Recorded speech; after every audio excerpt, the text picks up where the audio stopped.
बिस्मिल्लाहिर्रहमानिर्रहीम। चैनल आसान उर्दू में आप सबको खुशामदीद। क्या आप जानते हैं कि लाहौर वालों को रंगबाज क्यों कहते हैं?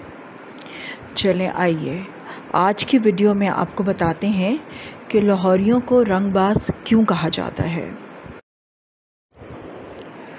शहंशाह अकबर और शाहजहां के दौर में लाहौर नील की दुनिया की सबसे बड़ी मंडी था। शहंशाह अकबर ने लाहौर के किला से ज़रा फासले पर हिंदुस्तान में नील की पहली मंडी कायम की। ये मंडी अकबर के नाम पर अकबरी मंडी और इससे मुल्हिका इलाका रंग महल कहलाया। लाहौर के मज़ाफ़ाती इलाके मौजूदा साहिवाल में मीलों नील के पौधे थे। इसी निस्बत से इसे आज भी नीली बार कहते हैं। लोग के पौधों का अर्क निकालते, बड़ी बड़ी कढ़ाइयों में डालकर पकाते और इसका पाउडर और डलियां बनाई जाती थीं। फिर टोकरियों और बोरियों में भरकर अकबरी मंडी पहुंचकर बिकती। फिर ये वहाँ से मुंबई और कलकत्ता के फ्रांसीसी और इतालवी ताजर इन्हें ख़रीद लेते। बहरी जहाज़ों में भरकर ये नील इटली के साहिली शहर जिनीवा पहुंच जाता।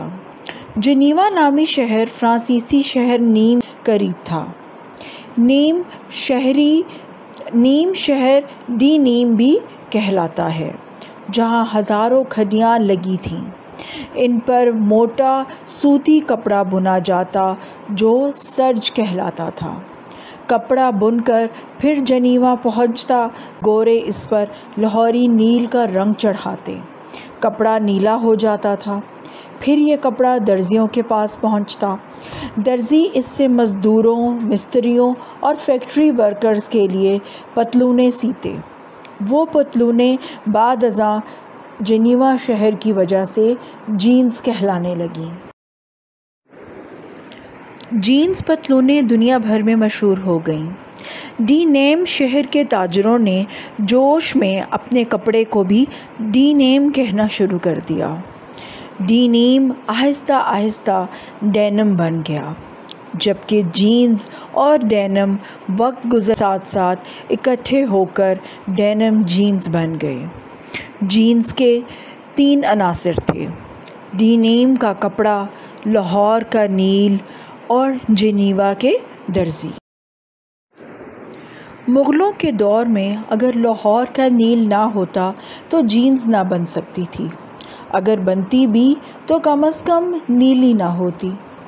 जीन्स का नीलापन लाहौर की बदौलत था। आज भी अंग्रेज़ी की पुरानी डिक्शनरियों में नील का नाम लाहौरी मिलेगा। गोरे इस ज़माने में नील को लाहौरी कहते थे। ये बाद अज़ां इंडिया की मुनासबत से इंडिगो बन गया। फ्रांसीसी, इतालवी, पुर्तगाली और डच नील ख़रीदने के लिए हिंदुस्तान आते थे। बरतानवी अफ्यून पीने के लिए आते थे। फिर पूरा हिंदुस्तान हथिया लिया। लेकिन ये बहुत बाद की बातें हैं। अभी इस दौर की बात है जब नील लाहौर की सबसे बड़ी तिजारत थी।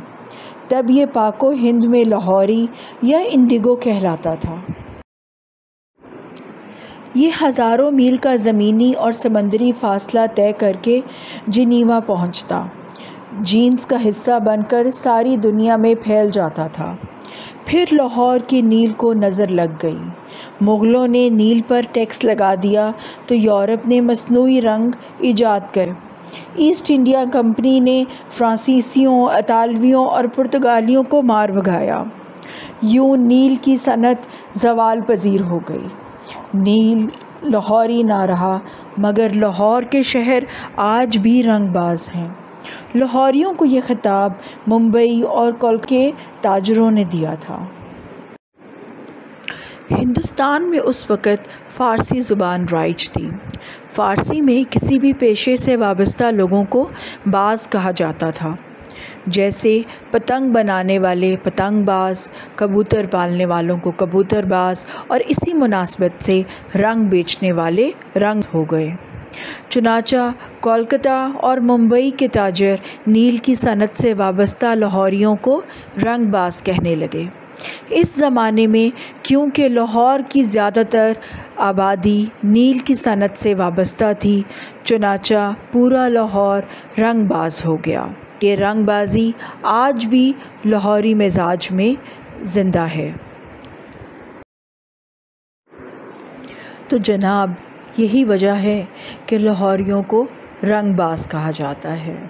امید ہے آج کی اس ویڈیو سے آپ نے بھرپور لطف اٹھایا ہوگا۔ شکریہ۔